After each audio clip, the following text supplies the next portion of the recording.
You're listening to How to 20-something, the only podcast that helps both men and women navigate their 20s and learn how to adult across all aspects of their lives. We're going to be focusing on career, relationships, finances, fitness, nutrition, and all of the common challenges and obstacles a typical 20-something will face in this post-college life and what to do about it.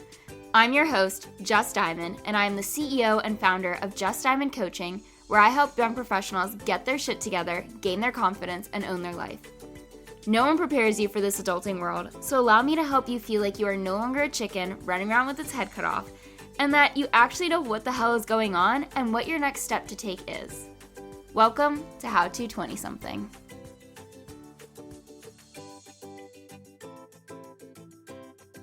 Welcome back to How to 20-something, where today I've brought on a guest to walk us through the first-time home buying process.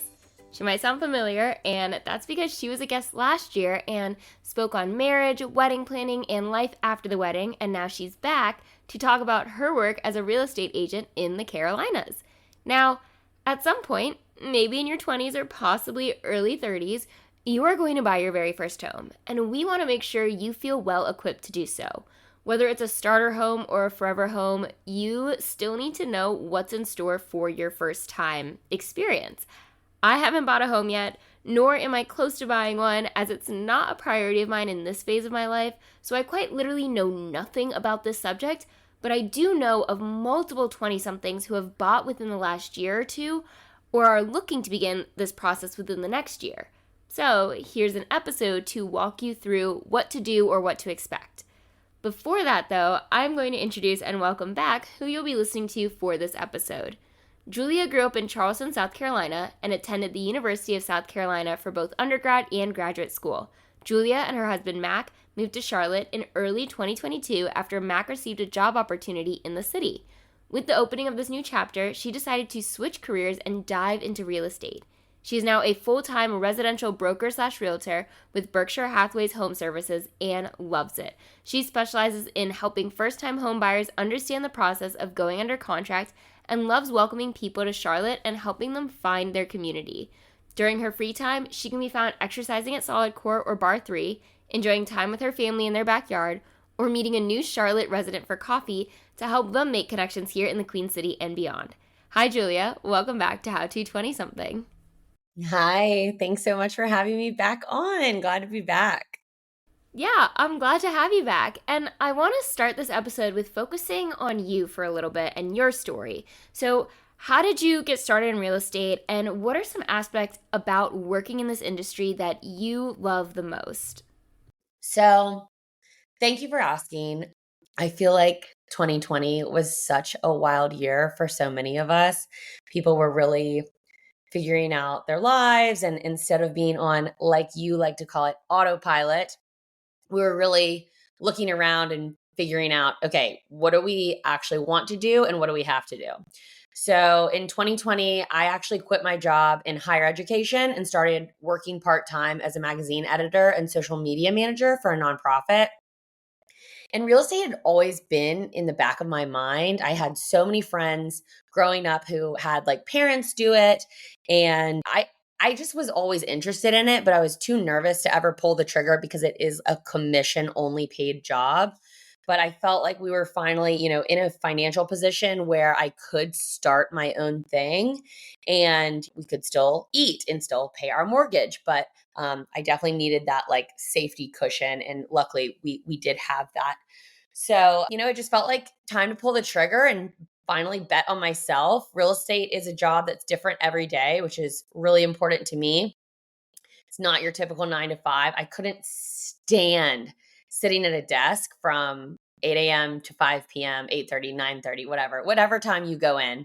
I just felt like I was not being productive and I was doing a job for 40 hours a week that I could get done in 5 hours a week.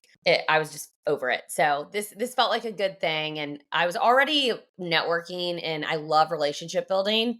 So I was already doing half the job. And then I finally just was like, okay, let me finally get licensed. Oh, and your second part of that question is, what do you like about it? I just love working for myself and I like that it's project based. So like once a transaction is closed out and completed, it's this huge sense of accomplishment. And you get to like celebrate with your happy homeowners. And then you get to continue the relationship, hopefully for many, many, many years. And I just love seeing like a new homeowner post on social media about how much they love their house, or see them, post about moving and decorating and all the things. That's the best part to me and definitely the most rewarding. I love that. I really think a lot of people had some kind of massive pivot in 2020, myself included. So it's interesting to hear that the nonprofit was that stepping stone into what else am I going to do? And then the moving to Charlotte just opened that door for you of, well, I can't do the nonprofit right now, so might as well figure the real estate thing. And here you are, a couple years later, like 2 years later, doing it, like being successful with it and thriving. So I love that. And you are such a personal person that it does make sense. You even said like half the battle is making the connections, and you are already doing that part. So I love all of that. If anyone listening is interested in getting into real estate, I definitely would not recommend like moving to a brand new city and real estate being your main gig. I would wait and like get a different job, at least a part-time job first, because it was really hard to be like, people have to trust that you know the area. And I had just moved here. I didn't know any. I basically, for like a couple months, I had to just go out and explore in my car, and like, you're not getting paid for that. You're not making any money doing that. But I just had to go around and like, oh, what is this public park, or what is this neighborhood? And like, what are the price points? It was just like a lot of research in the beginning. So that's definitely something that I'm not going to say I regret diving in, because there's no time like the present to get started, but maybe should have established myself here first before just diving in. It's a good piece of advice, but this episode is focused on the home buying process, but I do like that you added that in for, I know a lot of people think about becoming a real estate agent because it is such a highly talked about industry, and I know a ton of realtors, which we'll get into, like specialties and how to find one for you, but what is the first thing someone should be thinking or considering when wanting to buy their first home? This is a 20-something podcast. So chances are you are like still getting started in your career and establishing yourself. I think something to keep in mind is your first home is probably not going to be your dream forever home unless you have like oodles and boodles of money, or maybe you won the lottery. That first home is a stepping stone to your next home. So this stuff takes time and it takes money. And a great way to start like building wealth so that you can continue to be able to afford a nicer and nicer home is to go ahead and get in the market. I just took a continuing education course on investing, and like the top 1% of all the wealthiest people in America, they own real estate. Their money isn't, in tech, it's not in fashion, it's not in media, it's in real estate. So I think that in order to get in the game, you have to realize like, okay, even if I have to buy in an area of town that like I might not be super excited about, or if I have to compromise on like a lot of things, maybe the home that you first get started in doesn't have a dishwasher, or it's still a great step to just get in the market and kind of like suck it up for 1 or 2 or 3 or 4 years. And then once you sell that home, it's going to juice you and boost you to get a little bit nicer of a home. So if you can afford a home, if you can afford that monthly payment, let's say you're paying $2,500 a month in rent, your mortgage payment might only be $1,800 a month. So it's like, why wouldn't you own something and be building that wealth rather than continue to throw money down the drain and just pay a landlord? That does make sense, because I hear that all the time. And I also want to add to the first part of what you said of the first home you buy is probably going to be a stepping stone.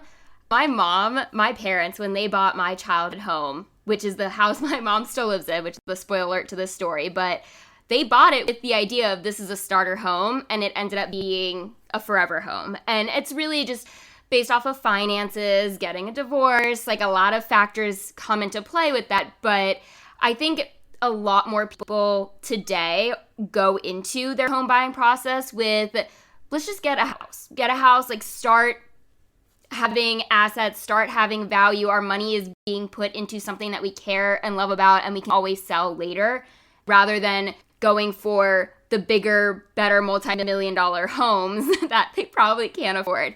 And then as far as paying rent versus paying mortgage, I think a lot of hesitancy, at least for myself, is your mortgage is the lowest amount that you will ever pay for your house in a month, and your rent is it's going to stay the same. Like you're not really paying a lot more with rent from a month to month basis. So that makes sense. Like you don't have any extra expenses that are going to come up because you are renting.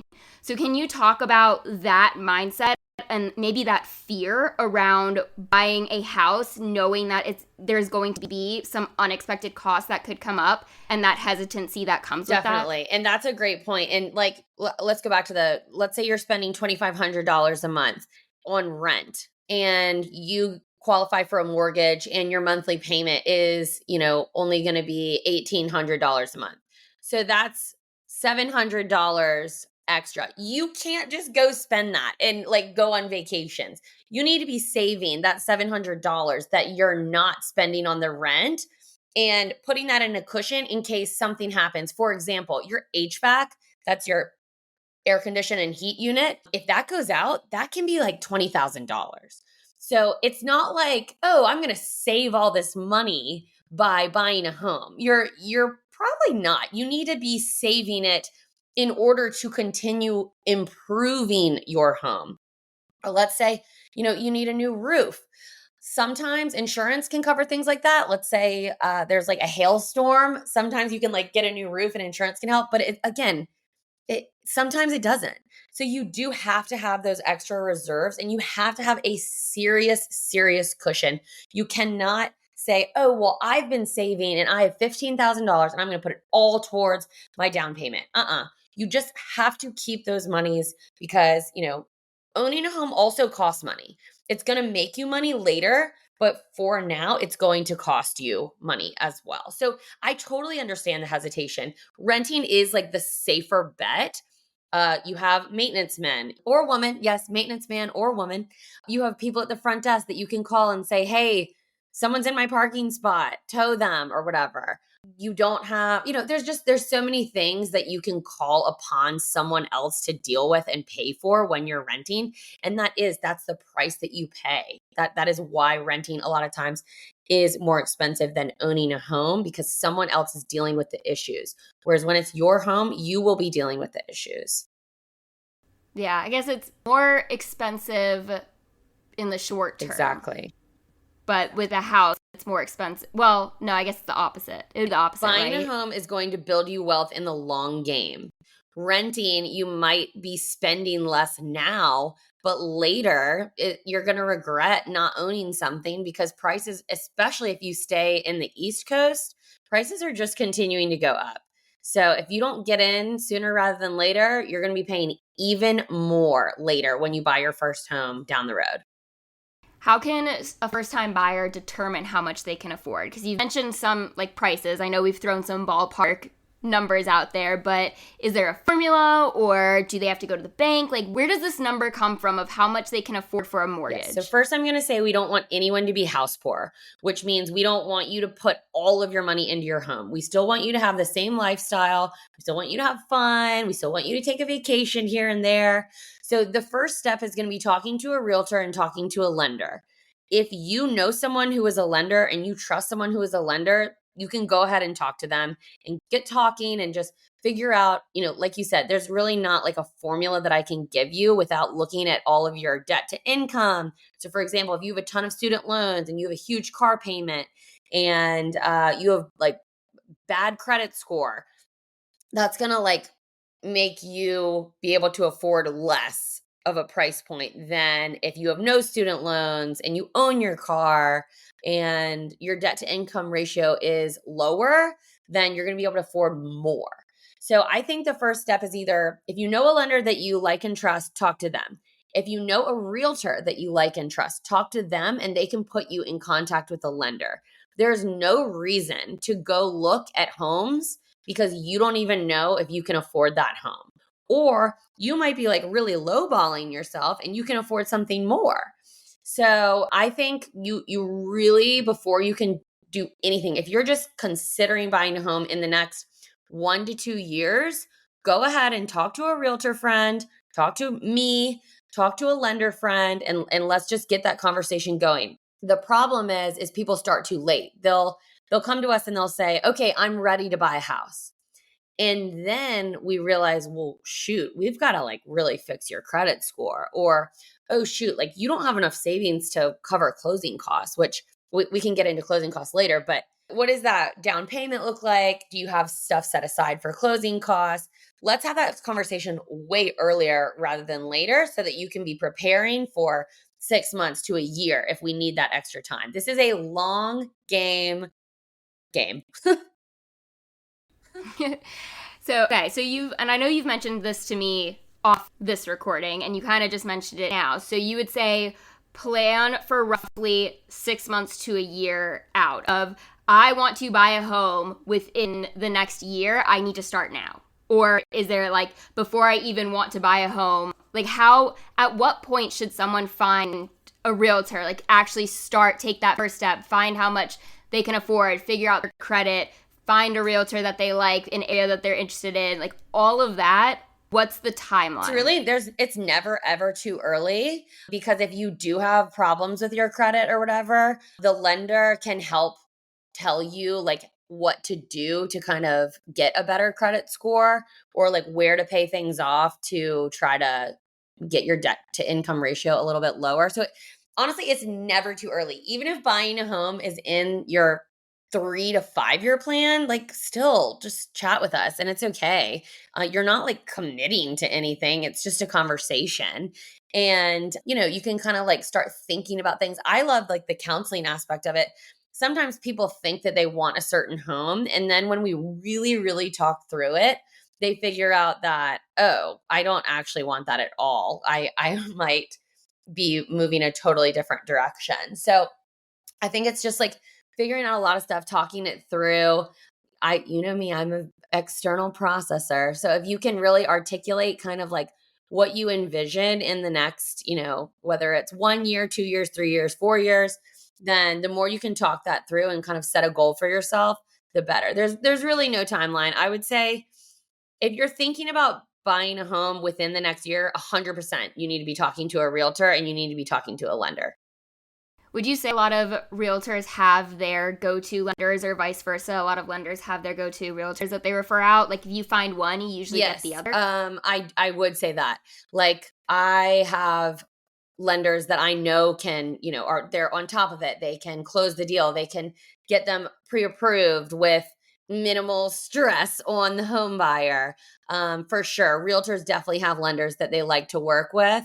And usually if you are getting along well with a realtor, you'll also get on with that lender. It's kind of like a combo deal, but 100% you do not have to use the lender that your realtor recommends, and you do not have to use the realtor that your lender recommends. Okay, that's good to know. And then what is the finding a realtor process like? So I know that there are a lot of realtors out there. Everyone's into it these days. But I also know that they have their specialties and niches within that. Like I have a friend who is a realtor for veterans and she helps with VA loans. So how can someone find a realtor that's right for them? So for me, I think the most important part is like that you have a good vibe and a good rapport with them and from them.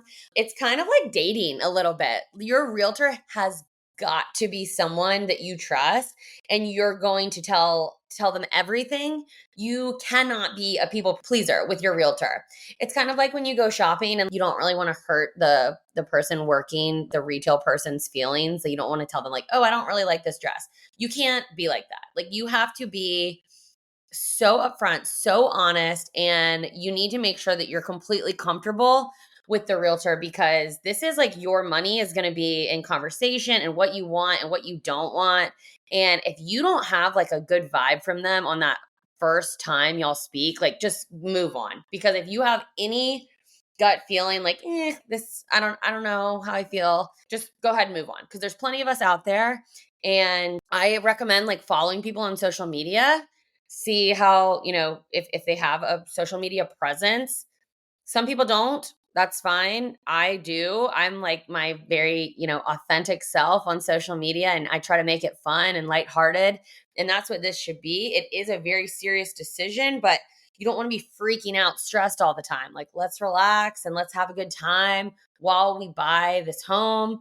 And then you're going to love it even more because it's not going to be so daunting and like, oh my God, that was a nightmare. It is a lot of work, but you and your realtor are teammates. They are holding your hand and guiding you through the home buying process. So, like, you want to like your teammate because you're going to be talking to this person probably every day until the transaction is complete and you own the home. So, that could go on for, we hope that it goes on for 30 days, but that doesn't include the whole let's find the home. That's after you go under contract. So you could be talking to this person several times a week while you actually find homes that you want. And then once you go under contract, I feel like I talk to my people almost every day, if not every other day. Okay. And this might sound like a silly question, but I'm going to ask it anyways. What is the role of a realtor? Like, what role do they play in the home buying process? Everything. So for me, I treat it like I am your coach. Like if you come to me and you say, I want to buy a home, okay, I'm going to like put my coaching shirt on and guide you through and tell you every single thing. I'm going to say, what do you know about home buying? What do you not know about home buying? Tell me what you're looking for and why are you looking for that? I already mentioned, like some people think a perfect example is a family once said like, okay, we really want to live on a golf course.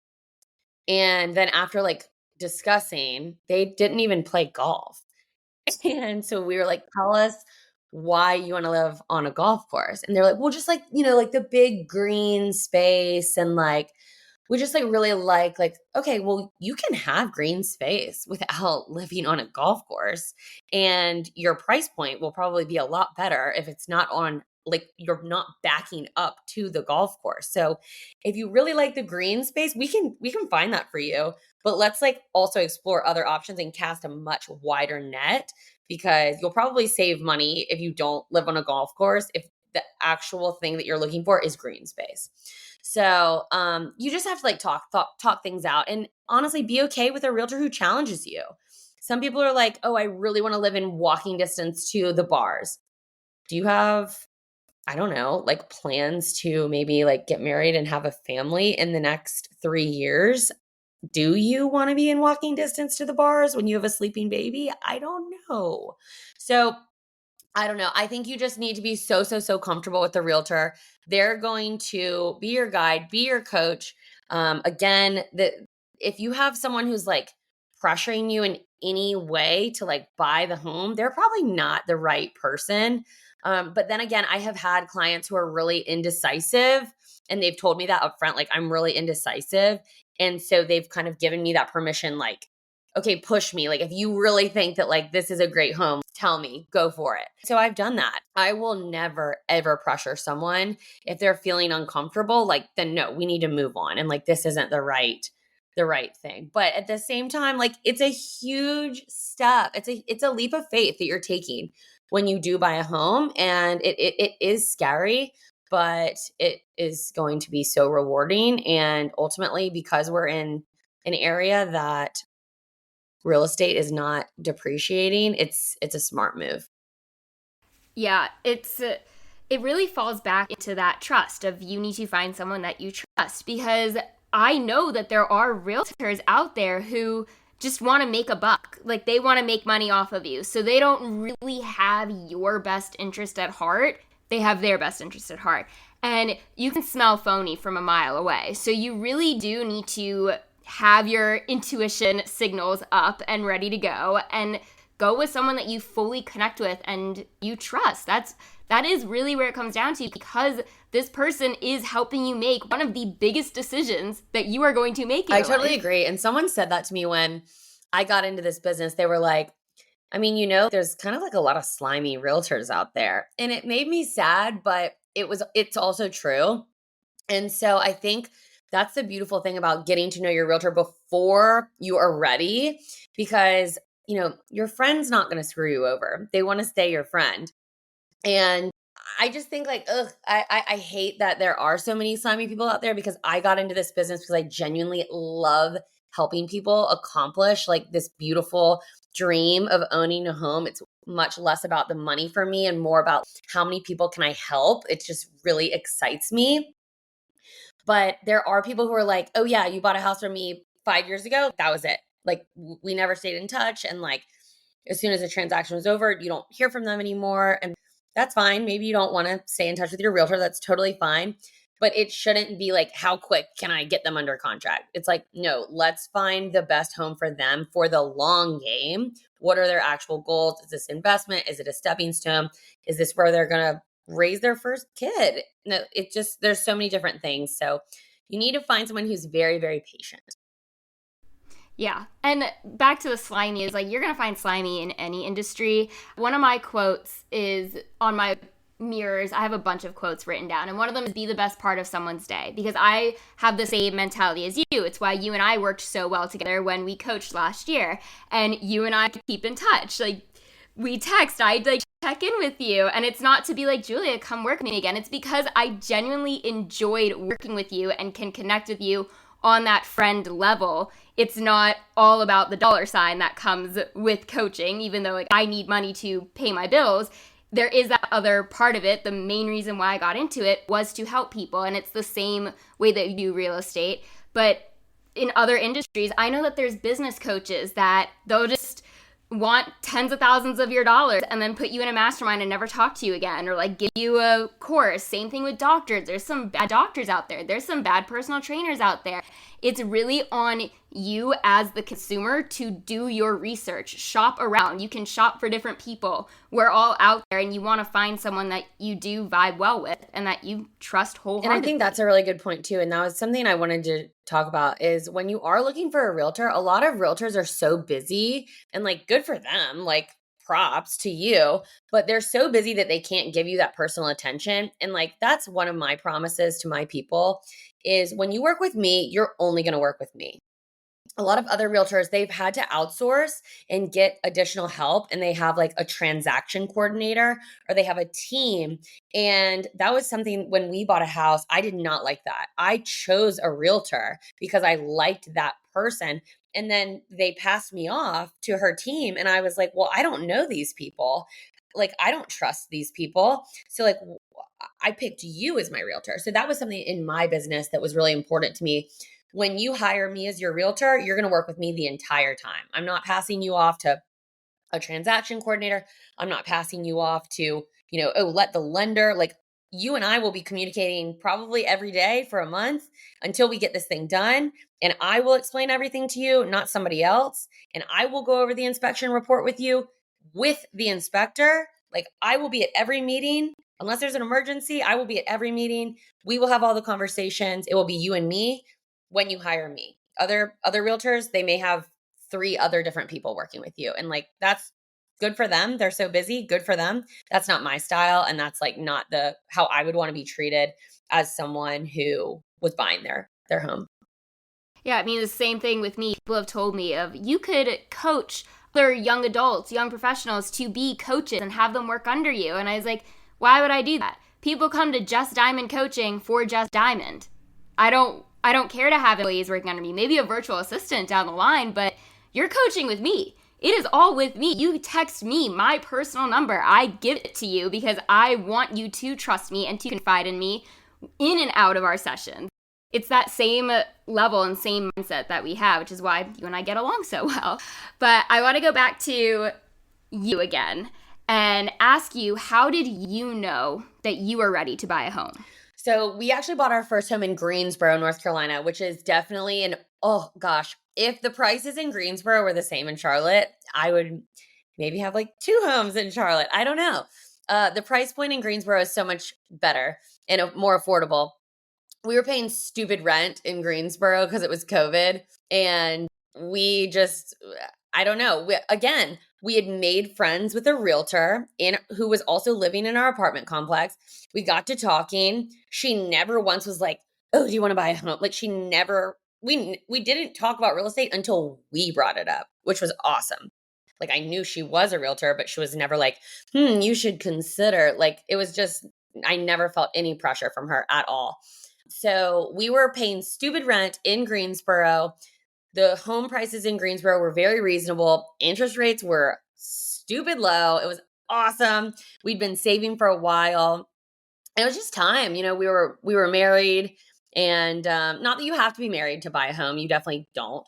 But we just felt like we'd been saving enough and we could afford it. And interest rates were so low. It was like, why wouldn't we get in the market? So we pulled the trigger, and that home, we actually ended up I don't say sadly because I'm very grateful to be in Charlotte now, but we actually ended up having to move a year later, and we sold in 1 year. I'll just say it. We bought our home for $325,000 in 1 year. Granted, it was COVID, so things were a little crazy, but in 1 year later, we sold it for $410,000. That's almost $100,000 increase in 1 year. So that the profit, the proceeds from that home is what juiced us up. I use that term, juiced you up, to buy our next home in Charlotte. And so when we moved here, we said, okay, we're going to rent. We don't know where we want to live yet. And I will tell you, going from owning a home back into an apartment it was a nightmare. And I probably sound like a spoiled brat, but being able to just open the door and let the dog out into a backyard, and then having to take the elevator down and walk across the street and worry about traffic. It was just we have to get back into a house. And then there was so much noise. It was a nightmare. We were not sleeping. There was fighting. Anyway, we were just used to having our own quiet place. And then we moved back into a very noisy apartment, and we were like, we got to get out of here. So we only lasted there. I think we signed a 1-year lease, and we only lasted 6 months. And then we started the home search again. So that to us was pretty quick, but I am glad that at least we had a little bit of time to kind of get to know where we wanted to be. Yeah, I have a personal question that maybe it's not that personal, but it could be personal. We'll see. When you guys bought your house in Greensboro, did you both put your name on it? Because isn't it a thing of you get a first-time home buyer loan? So if you're buying with a partner, it's smarter to put just one person's name on it. So then if you buy a second home, you still get the first-time home buyer discount, whatever it's called, for the other person. I love your thinking. Love your thinking. That is not how it works. I love your thinking though. So when we bought in Greensboro, it was actually just my husband's name on the loan, because remember I mentioned I was working part-time for a nonprofit, and me being on the loan would have probably hurt us rather than helped us, because I was making so little money, where it was just smarter for us to only have my husband's name on the loan. He had enough of a salary where we could still qualify for something reasonable in our price point. But yeah, my name wasn't even on the loan. My name was on the deed. So I still own the home with my husband, but my name was not on the loan. The first-time home buyer loans, that is something that you have to talk to your lender about. If you make over a certain income, you don't qualify. Sometimes it's you have to buy in a certain area to qualify. There's so many different caveats to that first-time home buyer loan. It's just something that in every lender may say oh, here's how you can get the benefits of that. Other lenders might be don't even try. There's so many hoops that you have to jump through to get those benefits. But definitely ask about it, because why not? And see, what they know about it. I can't speak to that because I just don't know enough about it, but that's where the lender comes in. Okay, that makes sense. And then with your we can either talk about your first home or your second home, Greensboro versus Charlotte. Were there any must-haves or deal breakers that you guys were looking for? I know you mentioned, so it was oh, if it doesn't have a dishwasher, that's okay. For me, I need to have a dishwasher. That would be my must-have as a deal breaker. But I also know you can have it installed, so that's not the end of the world kind of thing. So what were your must-haves or deal breakers? I definitely also need a dishwasher. I definitely need a washer and dryer. I'm more talking about like with that, I was kind of more talking about like someone with a condo maybe. Sometimes like the washer and dryer's in the basement and you share the washer and dryer with the other folks in the condo. That is very common. And yes, is it annoying? Yes, it's like not a, luxury where you have it right there, but if it can get you in the market, do it. Do it for a year. Do it for a year and a half and then, rent that place out or sell it. So for us, definitely needed the washer dryer, definitely needed the dishwasher. Natural light's really important to me. I suffer from seasonal depression for sure. So even in the winter months, having the sun like beaming in through the windows was really, really wonderful to me. That was in our house in Greensboro. Our house in Charlotte does not have a lot of natural light. And that's like the one thing that I kind of caved on. I was like, okay, I really, really wish that there was more natural light in this house, but everything else is pretty great. So I'll, I guess give that up. So definitely look for that. Just like the flow of the house. And then of course, location, especially if you work from home, it's a lot easier. Location probably wouldn't matter as much. But if you don't work from home, definitely look at your commute, especially in a city like Charlotte with such bad traffic. If you're just going to be like angry every day driving to work or angry every day coming home from work, if you live with a partner, that's definitely going to affect your relationship when you walk through the door and you've been in like honking traffic, like mean drivers or people who can't drive. Definitely something to consider. So we looked at the commute. My husband works in Uptown 3 days a week. We're about 20 minutes from Uptown. That was like as far as we were willing to go, which it's so funny because I know people up north, they commute like an hour each way. I've just never lived in a city like that and I never ever want to. My commute max is probably like 25 minutes. So that is it would have been a deal breaker for me to go any farther than that. I'm the same way of like with traffic 35 minutes, but that's the max. I would just get so irritated, and you're right, it does affect your relationships of who you're coming home to if you're coming home in a pissy mood. Are there any compromises you have had to help clients make with one another of like one definitely wants one feature, one definitely wants another, and you find a house that is like perfect except for like one thing, and you kind of have to in a sense coach them around what is the priority? That's a good question. I think part of it depends on also like how much cash they have, because if it's something that you can fix down the road, but like this house doesn't have it right now. For example, there's like carpet in the bedrooms upstairs. A lot of people don't like carpet. Some people do, some people don't. Some people like to step out of bed and be on soft, cushy carpet. Some people think carpet's like gross and like dirty, whatever. So like if there's carpet in a house, you can have that removed and, lay down new floors. Might cost you $10,000 if your entire upstairs is carpeted, but that's an expense. Like if you can live with the carpet for 6 months and kind of like get those paychecks rolling again after you put down so much money for this house, you can remove that carpet later. So it doesn't always have to be perfect right now if it's an easy fix. Another thing is like paint colors. I feel like I'm going off on tangent, but like if you walk into a house and one of the people who I'm touring the house is like, the paint color's disgusting, and the other person's like, well, it's like not that bad. You can paint the house. It's like not hard. Like you have to have the goggles on where you look past like the paint, you look past maybe the floor. Like flooring's a lot more expensive than painting, but I like to tell people like put your goggles on, and there's certain things that you need to just like totally look through, and then there's certain things that are with the house probably forever, like I don't know, the shape of the house. You're not going to change that. If you absolutely hate the shape of the house, you're not going to change that unless you want to bulldoze down, which don't buy that house then.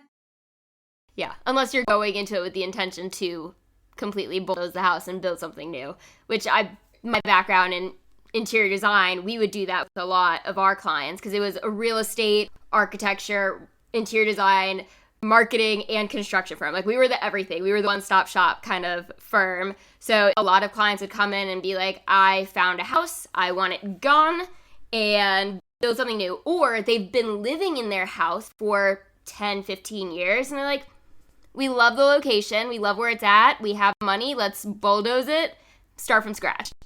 And it's just wild but people do that. Most people in their 20s, which is who we're talking to, probably not going to do that. I was just going to say, for the sake of this podcast, don't look for a home that you want to tear down, because unless you like want to make that your whole life, a tear down is like a full-time job. The like fixer-upper shows that everyone's always into and on HGTV and everything. Yeah. Okay. What is one thing that you wish you knew before buying your first home? So I mentioned that I wasn't on the loan, and I wish that I still really wanted to be involved. Like, this is my home as well. I'm going to be on the deed. And I just felt like the lender was only talking to my husband because it was only his name on the loan.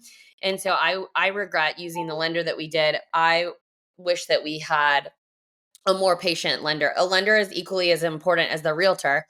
So I just really wish that I had someone that really explained to me everything and like what was going on, because then when it came time for the next home, I had no idea. I was like, what is mortgage insurance and why did we need that? Well, we needed it because we didn't put 20% down. And then we sold it a year later. So we like lost money on that. That was like a bad decision. Whereas like if our lender had been really patient with us, we would have told him, yeah, we might not be in Greensboro for 5 years even.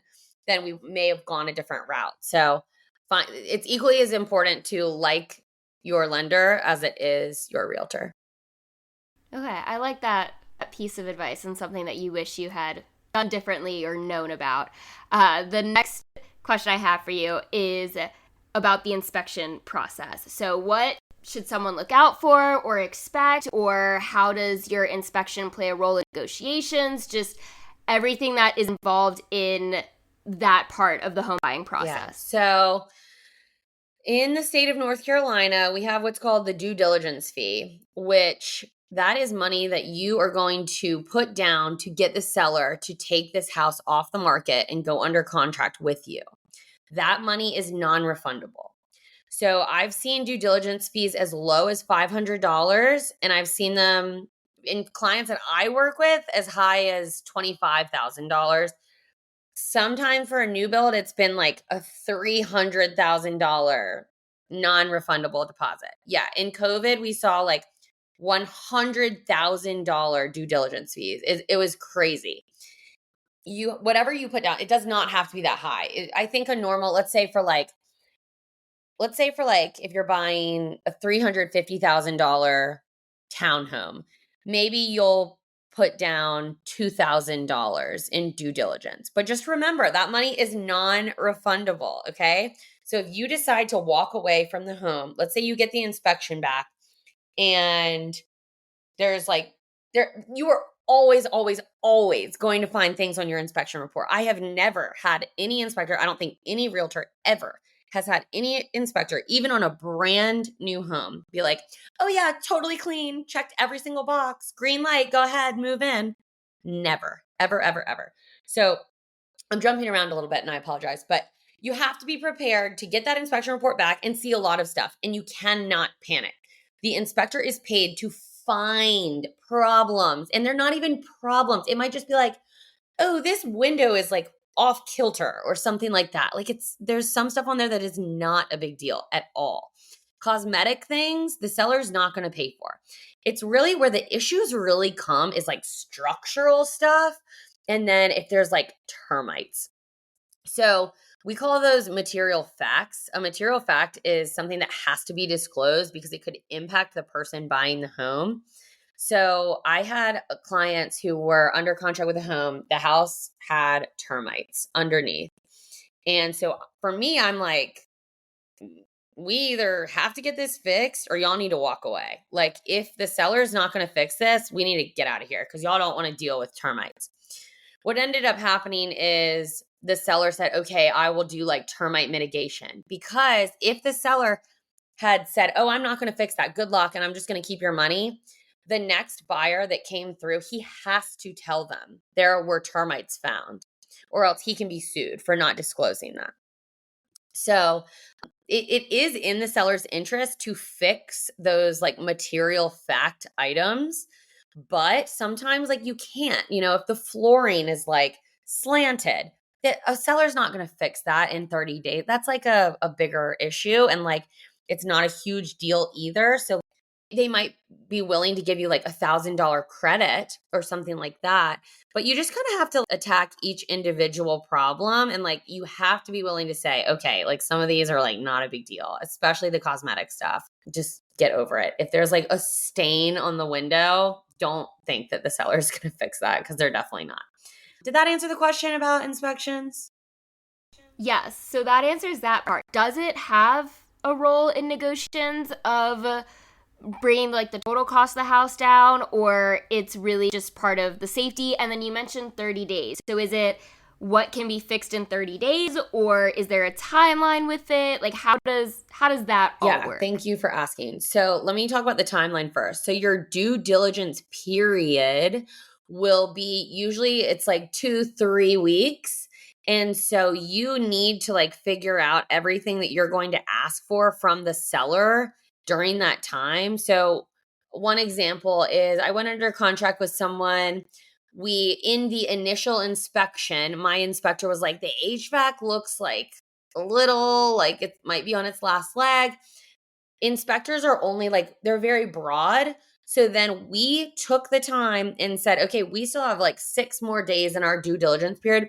We want to get a HVAC, air condition, heating and air, an HVAC inspector here to look at this HVAC, and they can see like, okay, is it actually on its last leg? Because that could be a $20,000 expense.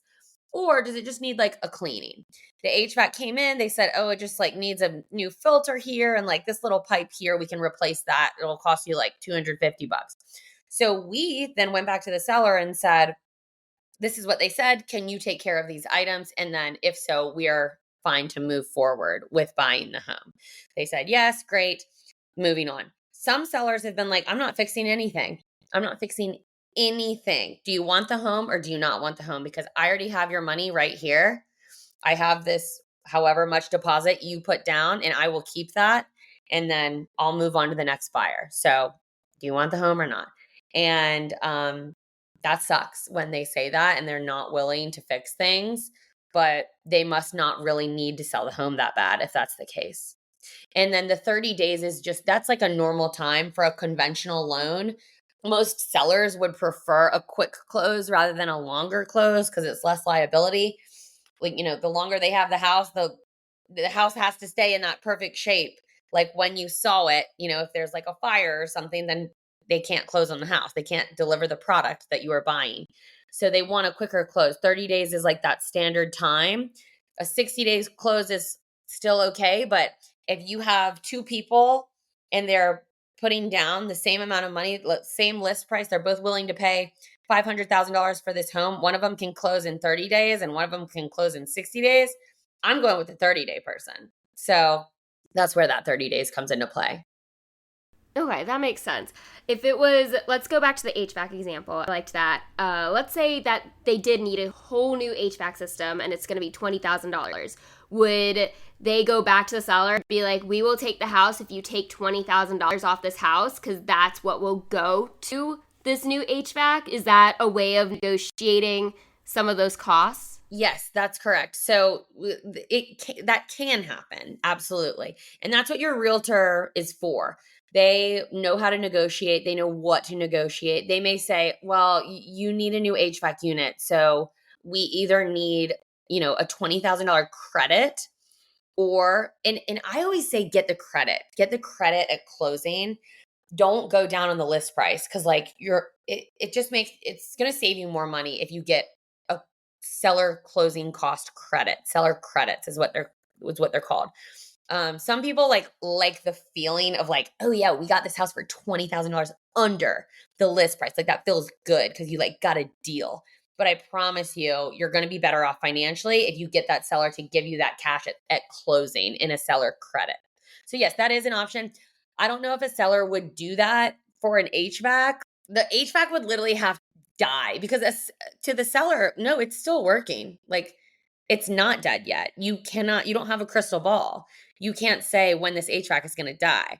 But let's say like the microwave that's like installed in there, let's say that's dead. the microwave doesn't work. And like the seller didn't know that because they haven't been living in the house for like a year or something. You can say like, okay, this, I don't know how much a microwave costs, but like we need a $5,000 credit because your microwave doesn't work. Like it is already dead. Okay. Right, that makes sense. So it has to be broken, not like on not its dying path. Correct. Okay. Exactly. All right. So we've talked a little bit about closing, and I want to go into that part of it. So let's say you found a home, your offer got accepted, and now it's time to close. What is that like? How do closing costs work? What are some common costs that people should be prepared for? And what happens next? So I tell my buyers to be prepared for 3% of purchase price for closing costs. And just keep in mind that is in addition to your down payment. So let's say you've been saving up and like you have $10,000 in your savings account and you feel really good about that. You can't put all $10,000 toward your down payment because you have to reserve some of that for closing costs. Closing costs pays attorney fees, closing costs pays lender fees. Closing costs can pay for like a survey. If you have a home, like you're not buying a condo and you have a home like with acreage, you need a survey. Closing costs pays for title insurance. There's just a lot of things. Title insurance is so that like Joe Schmo from down the street in, Bumbleberry Town can't come and say, hey, well, my great grandfather, he used to own this property, so this is my property. No, Joe Schmo, I have title insurance and I own this house. So goodbye. So there's just like a lot of different things that, lenders require and realtors require and in order for you to buy that home. So I always recommend at least minimum should be 3%. Safe is probably more like 5 or 6% of the purchase price. And again, I cannot reiterate this enough. That is in addition to your down payment. And then what happens after the closing costs are done? Like, is it you get handed the keys? Like, it's done? So closing costs, that is what you will bring to the table on the day of closing. And once you bring that money to the table, you'll wire the money. Either you'll probably wire it to the attorney's office. It's so scary. That first time you do it, I remember I was like shaking in the bank, being you don't even have the money in your hand, but like you're about to wire this huge lump sum, like the most money I've ever even talked about giving someone else in a sentence. And it like felt like I remember it felt like I was doing something illegal. Like I remember talking to the banker and I was like, okay, we need to wire $12,000 to this address. And she was like, why are you whispering? And I was like, I don't know. I just I felt like someone was going to like take it or something. I don't like it's very safe.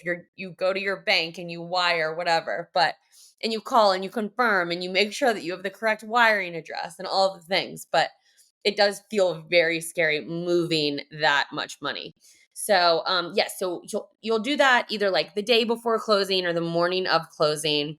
And then once that money is seen, then you can go ahead and close and sign all your documents.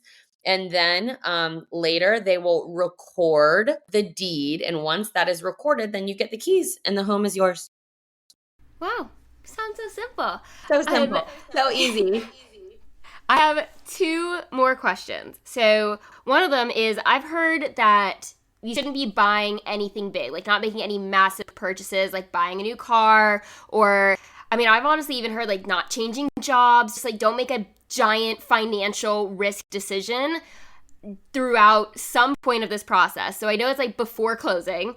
What should someone definitely not do? Or is there anything to kind of be like, hey, don't be an idiot about? You are 100% correct. Do not buy a car, a new car, a used car. Don't buy a car unless you have so much cash and you can pay for it upfront with cash. Do not buy a new to you car.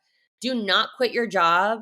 Don't even like change jobs within your company really, because it just really can muddy the waters. Like we had someone who he was staying with his company. He worked at he had a great job.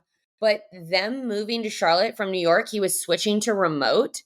And like the amount of paperwork that we had to provide saying that his salary would not change, even though he was like switching to remote work and like HR had to get involved. And again, it just makes more hoops for the buyer to have to jump through. So obviously, if you're like relocating to Charlotte, you're going to have a new job probably. But just like really maybe get here first. I don't know how to do that with like relocation, but you can use an offer letter as like evidence with, your salary. You don't have to already like be in the job, but you need that offer letter saying what you're going to make. So if you are going to switch jobs, like if you're truly miserable and you're like, my only option is to like quit my job, definitely have another job lined up with the same or higher salary. For you, Jess, you're a personal trainer. So it's harder for us. What are we? We're 1099. Yeah, Self-employed. self-employed. I'm 1099 and No, self-employed. right. So it's like way harder for us to buy homes because we're just like, it's not as consistent. So, like I had a couple where the guy had a regular salary, like he got paid every 2 weeks, and the girl was an influencer and she was not on the loan. She gifted her partner thousands and thousands of dollars to help with the purchase. And yes, her name was on the deed, but the lender couldn't put her on the loan. So again, just like keep in mind, I know like everyone like craps on the corporate world right now, but it is a lot easier to buy a home when you do have that corporate job with the benefits and the steady paycheck rather than us who are out here like hustling and, doing things all ourselves. It is going to be harder for you if you don't have like that consistent paycheck and you can't prove like, oh yeah, year to year, here's what I made every 2 weeks, same amount. Here's my all the things. It's just a lot different.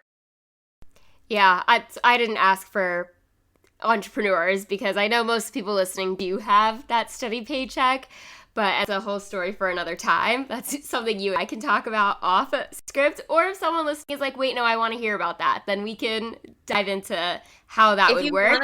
If you want to be an influencer or start your own business or whatever, maybe just like buy the home first now while you're on the corporate salary and then do that career move later. Well, too late for me. Anyways, is there anything else you want to make sure the listeners know when it comes to buying their first home or getting ready to be a homeowner? I just cannot stress enough about trusting your realtor and going with someone that is going to give you the attention that you deserve. This first time process, I've said it in this podcast, I say it all the time. It can be stressful, it can be scary, but ultimately, if you, want to continue building wealth, it is the smartest move financially. I think like obviously in '08 there was the huge bubble that burst and like the housing crisis. That there are laws now that like that can't really happen again. And that happened because everybody and their brother was getting loans. And I remember not wanting to buy a house because like I watched my family struggle in '08 and like it was a scary time. It was like the thought of like defaulting on my mortgage was so scary.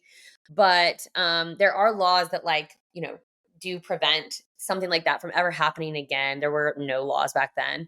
But I think that if you want to build wealth, the easiest way to do it is in real estate. And on the East Coast, prices, the I don't have a crystal ball, but the forecasting is that prices are only continuing to go up. If you want to like really get a good bang for your buck, go to like the Midwest right now. There's vacancies everywhere. There's home for sales. There are lower price points, but you might not have like as enjoyable of a lifestyle because like, we're here in hustle and bustle in Charlotte. Such a great place to live. It's blowing up, but really the forecast is that the East Coast, it's just going to keep going up. So you might think, oh, I need to save, and I'm going to wait for interest rates to drop. That is a scary thing to do because as soon as interest rates drop, the market's going to be flooded with buyers just like you who have been waiting. And you'll probably end up spending way more on the sticker price of that house just to save like a few bucks, maybe like $100 a month in your monthly payment. Like, not really worth it because you ended up spending like $50,000 more on the listing price. So get in now, get in early, talk to a realtor earlier rather than later. And just know I'm totally here for you if you ever want to chat. Zero pressure. And yeah, just come up with your 5-year plan, I guess. And if a home's in there, never too early to start talking with a realtor.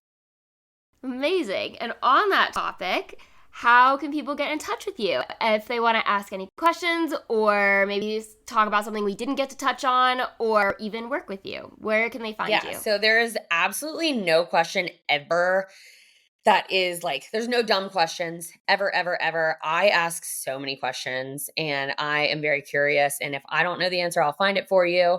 My email, I think, will be linked in the show notes. Great. And I'm on Instagram. It's juliawatkins.realtor. Feel free to DM me, give me a follow. I do like home tours a lot on my story. I love doing them. And I'll just like show, like yesterday, I was showing a condo and I just went a little bit early and I stuck the condo on my story and the price point. So I don't only put like super nice $1 million homes on my stories. I put like everything from a $200,000 1-bedroom condo to, you know, a $1.5 million 4-bed, 5-bath home with a pool. So it's like everything. There's no client too small. There's no client too big. It's just, you know, whatever. I just want to help people and I love doing it. And so, yeah. Yes, and I mean, her Instagram will also be linked in the show notes for you to directly access. But this concludes another episode of How to 20-something. I want to thank you, Julia, for coming on, being a spectacular guest second time around. If you guys liked what you heard, if you found this helpful, if you are ready to own your first home or know someone who is, please share this episode. Post it on social media. Tag me at coach.justdime when you do. Tag Julia if you're posting about her and how much you liked what she had to say. And as always, I can't wait to be in your headphones again next week with another brand new episode.